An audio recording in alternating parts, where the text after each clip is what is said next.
Hello students, मैं हूं अशोक कुमार और मैं आपके लिए लेकर आया हूं एक नया टॉपिक जिसका नाम है हुंड का अधिकतम बहुलता नियम। वेरी इंपॉर्टेंट टॉपिक है, तो अपनी कॉपी और पेंसिल उठा लीजिए और शुरू करते हैं आज का हमारा ये नया टॉपिक, हुंड का अधिकतम बहुलता नियम। इस नियम के द्वारा किसी कोश के कक्षकों में इलेक्ट्रॉनों का भराव होता है। क्या है हुंड का अधिकतम बहुलता नियम? देखो, इस नियम के अनुसार किसी उपकोश के ऑर्बिटलों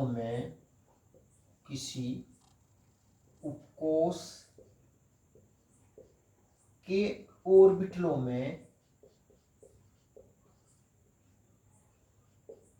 ऑर्बिटलों में इलेक्ट्रॉनों का युग्मन पेयरिंग तब तक नहीं होता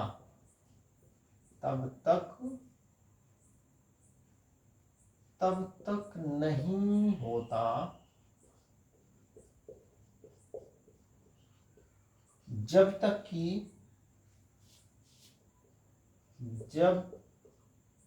तक कि उस उपकोश का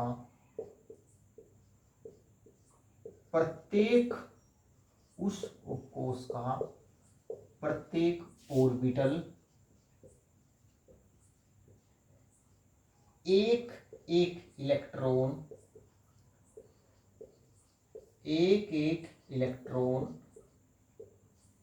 ग्रहण न कर ले।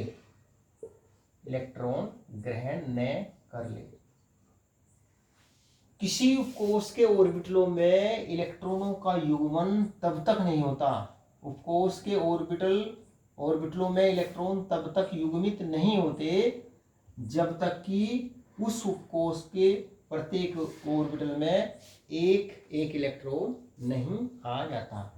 जब एक इलेक्ट्रॉन आ जाता है किसी कोश के प्रत्येक ऑर्बिटल में, तब इलेक्ट्रॉनों का युग्मन होता है। और या इस नियम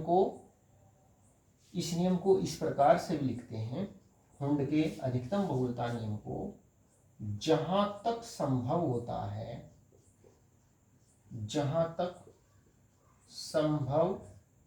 होता है किसी उपकोश के ऑर्बिटलों में अयुग्मित इलेक्ट्रॉनों की संख्या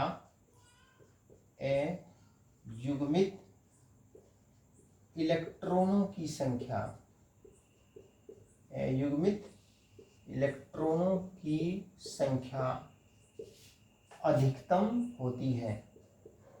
अयुग्मित इलेक्ट्रॉनों की संख्या अधिकतम होती है तथा उनके स्पिन या कहें परचक्रण, उनके स्पिन समदिश होते हैं। मतलब स्पिन की दिशाएं उनकी समान होती है। तो यही हुंड का नियम है। किसी कोश के ऑर्बिटलों में इलेक्ट्रॉन तभी युग्मित होते हैं जब उस उपकोश का प्रत्येक ऑर्बिटल एक इलेक्ट्रॉन ग्रहण कर लेता है। अच्छा, देखो इस नियम को समझते हैं हम।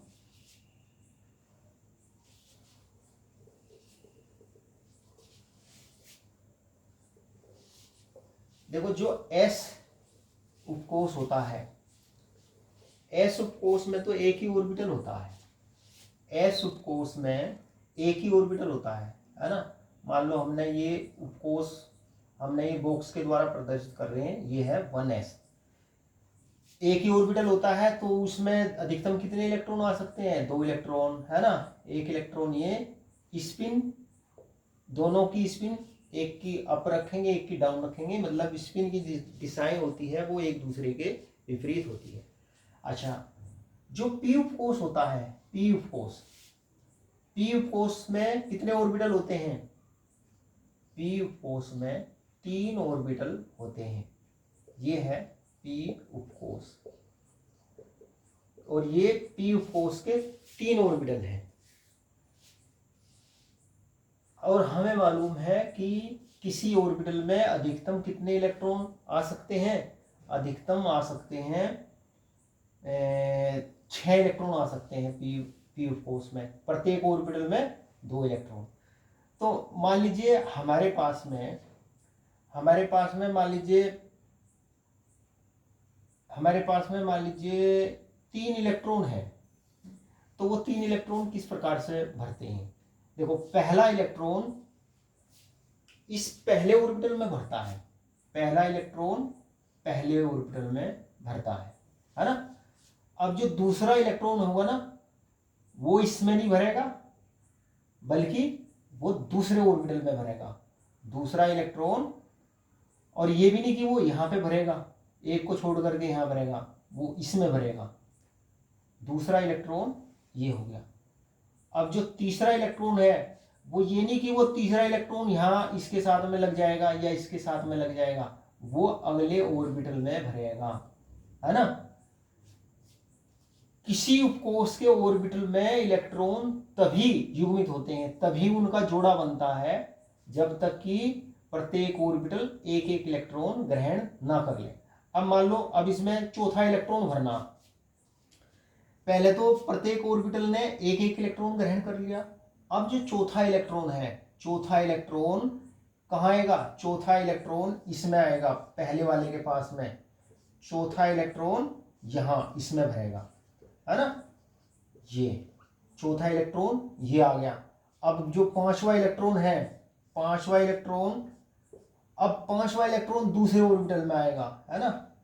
पहले इनको बनाइए। ये पांचवा इलेक्ट्रॉन कहाँ आएगा? यहाँ आएगा। ये नहीं कि वो इसमें भरेगा, नहीं। अब ये दूसरे ऑर्बिटल का इलेक्ट्रॉन यहाँ पर इनका युग्मन होगा, पांचवा इलेक्ट्रॉन यहाँ आएगा। और जो छठा इलेक्ट्रॉन है, छठा इलेक्ट्रॉन फिर अब जो एक ऑर्बिटल जिसमें एक इलेक्ट्रॉन है, वो उसके साथ में जोड़ा बनाएगा, है ना। ये 5 इलेक्ट्रॉन भर गए, अब छठा इलेक्ट्रॉन यहां भरेगा। तो किसी उपकोष के ऑर्बिटल में इलेक्ट्रॉन तभी युग्मित होते हैं जब उस उपकोष का प्रत्येक ऑर्बिटल एक एक इलेक्ट्रॉन ग्रहण कर लेता है ना। देखो, जब पी कोष के तीनों ऑर्बिटल में एक एक इलेक्ट्रॉन भरगा ना, तब इलेक्ट्रॉनों का युग्मन शुरू होता है। चौथा इलेक्ट्रॉन यहाँ आता है पहले वाले ऑर्बिटल में, पांचवा दूसरे वाले ऑर्बिटल में, छठा तीसरे वाले ऑर्बिटल में आता है। इसी प्रकार से हम डी कोष में दिखा सकते हैं। देखो, जो डी कोष होता है, डी जो उपकोष होता है, डी उपकोष में कितने ऑर्बिटल होते हैं? डी उपकोष में 5 ऑर्बिटल होते हैं। अब मान लीजिए ये डी उपकोष है, डी उपकोष। अब मान लो हमारे पास में 2 इलेक्ट्रॉन है, एक इलेक्ट्रॉन हम पहले वाले ऑर्बिटल में भरेंगे। अब दूसरा इलेक्ट्रॉन ये नहीं कि हम इसका युग्मन कर देंगे।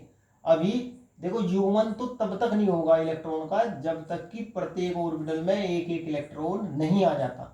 जब प्रत्येक ऑर्बिटल एक एक इलेक्ट्रॉन ग्रहण कर लेता है, उसके बाद में इलेक्ट्रॉनों का युग्मन शुरू होता है, इलेक्ट्रॉन की पेयरिंग शुरू होती है। तो दूसरा इलेक्ट्रॉन कहाँ भरेगा? इसमें आएगा, दूसरे ऑर्बिटल में। दूसरा इलेक्ट्रॉन दूसरे ऑर्बिटल में। तीसरा इलेक्ट्रॉन तीसरे में ही आएगा, ये नहीं कि इसमें आएगा, वो तीसरे में ही आएगा।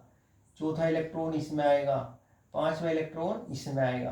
अब जो छठा इलेक्ट्रॉन है, अब ये जो छठा इलेक्ट्रॉन है, छठा इलेक्ट्रॉन अब पहले वाले ऑर्बिटल में आएगा। छठा इलेक्ट्रॉन कहाँ भरेगा? पहले वाले ऑर्बिटल में भरेगा, है ना। ये नहीं कि छठा यहाँ आ जाएगा या यहाँ आ जाएगा या यहाँ आ जाएगा, नहीं। अब वो पहले वाले ऑर्बिटल में भरेगा। अब जो सातवां इलेक्ट्रॉन है, वो यहाँ भरेगा, ठीक इसके बाद वाले ऑर्बिटल में। आठवां इलेक्ट्रॉन ठीक इसके बाद वाले ऑर्बिटल में। नौवां इलेक्ट्रॉन ठीक इसके बाद वाले ऑर्बिटल में और लास्ट वाला इलेक्ट्रॉन 10वां लास्ट वाले ऑर्बिटल में भरता है। तो कहने का मतलब ये हो गया कि किसी उपकोष के ऑर्बिटलों में इलेक्ट्रॉन तब तक युग्मित नहीं होते जब तक कि उस उपकोष का प्रत्येक ऑर्बिटल एक एक इलेक्ट्रॉन ग्रहण ना कर ले। और या आपने लास्ट में लिखा कि किसी उपकोष के ऑर्बिटलों में अयुग्मित इलेक्ट्रॉनों की संख्या अधिकतम होती है और इन अयुग्मित इलेक्ट्रॉनों के जो स्पिन होते हैं वो समदिश होते हैं, एक ही दिशा में होते हैं। तो प्यारे विद्यार्थियों, यही था हुंड का अधिकतम बहुलता नियम। तो आज की वीडियो में इतना ही। थैंक यू, नमस्कार।